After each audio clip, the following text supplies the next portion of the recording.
Hello അസ്സലാമു അലൈക്കും welcome back. അപ്പോൾ ഇന്നത്തെ ചിക്കൻ സമൂസിൻ്റെ വീഡിയോ ഒന്ന് എളുപ്പത്തിൽ ഉണ്ടാക്കാൻ പറ്റും ചിക്കൻ സമൂസ. അപ്പോൾ അതെങ്ങനെ ഉണ്ടാക്കി നോക്കുക. അതിനു വേണ്ടി ഞാനൊരു ചീഞ്ചട്ടിയിലേക്ക് 1.5 ടേബിൾ സ്പൂണോളം വെളിച്ചെണ്ണ ഒഴിച്ച് കൊടുക്കുന്നുണ്ട്. എന്നിട്ട് അത് ചൂടായതിന് ശേഷം ഒരു മീഡിയം സൈസ് ഉള്ളി ചെറുതായിട്ട് മുറിച്ചതും അതിൻ്റെ ഒപ്പം തന്നെ പകുതി തക്കാളി കുരു കളഞ്ഞതും 2 ചെറിയ പച്ചമുളകും കൂടെ ചേർത്ത് കൊടുക്കുക. എന്നിട്ട് അത് വാടാനുള്ള ഉപ്പും കൂടെ ഇട്ട് കൊടുത്തിട്ട് നല്ലോണം ഒന്ന് വാട്ടി കൊടുക്കുക ചെറിയ തീയിൽ തന്നെ. അതിൻ്റെ ഒപ്പം തന്നെ 1/2 ടീസ്പൂൺ ഗരം മസാലപ്പൊടി ഇട്ട് കൊടുക്കുക. ആവശ്യമുള്ളവർക്ക് കുരുമുളക് പൊടി ഇട്ട് കൊടുക്കുക. അതും കൂടി ഇട്ട് കൊടുത്തിട്ട് വാടി വന്നതിന് ശേഷം 1/4 ടീസ്പൂൺ മഞ്ഞൾപ്പൊടിയും കൂടി ചേർത്തിട്ട് വാട്ടി കൊടുക്കുക. എന്നിട്ട് ഞാനൊരു 5-6 പീസ് ചിക്കൻ ഉപ്പും മഞ്ഞൾപ്പൊടിയും കൂടി ചേർത്തിട്ട് വേവിച്ചെടുത്തിട്ട് ചെറുതായിട്ട് ഇങ്ങനെ പിച്ചെടുത്തിട്ടുണ്ടായിന്.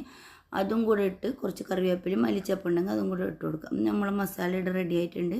എന്നിട്ട് സമൂസേൻ്റെ ഷീറ്റ് എടുത്തിട്ട് ഇതേപോലെ കോട്ട് ചെയ്തതിന് ശേഷം ഒരു ടേബിൾ സ്പൂണും കുറച്ചും കൂടെ നിങ്ങൾക്ക് മസാല എത്രയാണോ വെക്കേണ്ടത് അതേപോലെ എടുത്തിട്ട് ഇതേപോലെ കോട്ട് ചെയ്തിട്ട് മസാലയും കൂടെ വെച്ചിട്ട് മൈദപ്പൊടിയും കൂടെ സൈഡിൽ ഇങ്ങനെ ഒന്ന് തേച്ച് അത് ഒട്ടിച്ചു കൊടുക്കുക. അപ്പോൾ ഇത് എളുപ്പത്തിൽ ഉണ്ടാക്കാൻ പറ്റിയതാണ്. നല്ല ടേസ്റ്റുമാണ് ഈ മസാല ഉണ്ടാക്കിയ സമൂസ.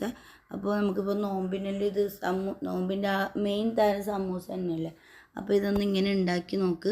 അപ്പോൾ ഞാനിതെല്ലാം ഇതേപോലെ കോട്ടിയെടുക്കുന്നുണ്ട്. എന്നിട്ട് ഞാൻ എണ്ണ ചൂടാക്കാൻ വേണ്ടിയിട്ട് വെച്ചിട്ടുണ്ട്. അപ്പോൾ തീ നല്ല കൂടിയതുകൊണ്ട് എണ്ണ ഒന്ന് കാളിപ്പോയി. പ്രശ്നമില്ല, തീ കുറച്ച് വെച്ചിട്ട് ആ എണ്ണയെല്ലാം ഇട്ട് കൊടുത്താൽ മതി. അതുകൊണ്ടാണ് എണ്ണൻ്റെ കളറ് ഇതുപോലെ ഇരിക്കുന്നത്.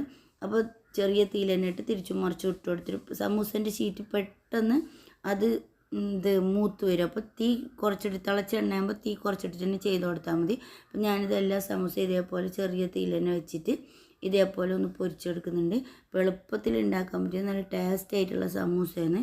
നോമ്പ് തുറലുണ്ടെങ്കിൽ എളുപ്പത്തിൽ തന്നെ ഉണ്ടാക്കിക്കോ. അപ്പോൾ വീഡിയോ ഇഷ്ടമായെങ്കിൽ ലൈക്ക് ചെയ്യുക, ഷെയർ ചെയ്യുക, സപ്പോർട്ട് ചെയ്യുക, സബ്സ്ക്രൈബ് ചെയ്യുക. പുതിയ വീഡിയോ ആയിട്ട് വരുന്നത് വരെ അസ്സലാമു അലൈക്കും വറഹ്മത്തുള്ളാഹി വബറകാതുഹു.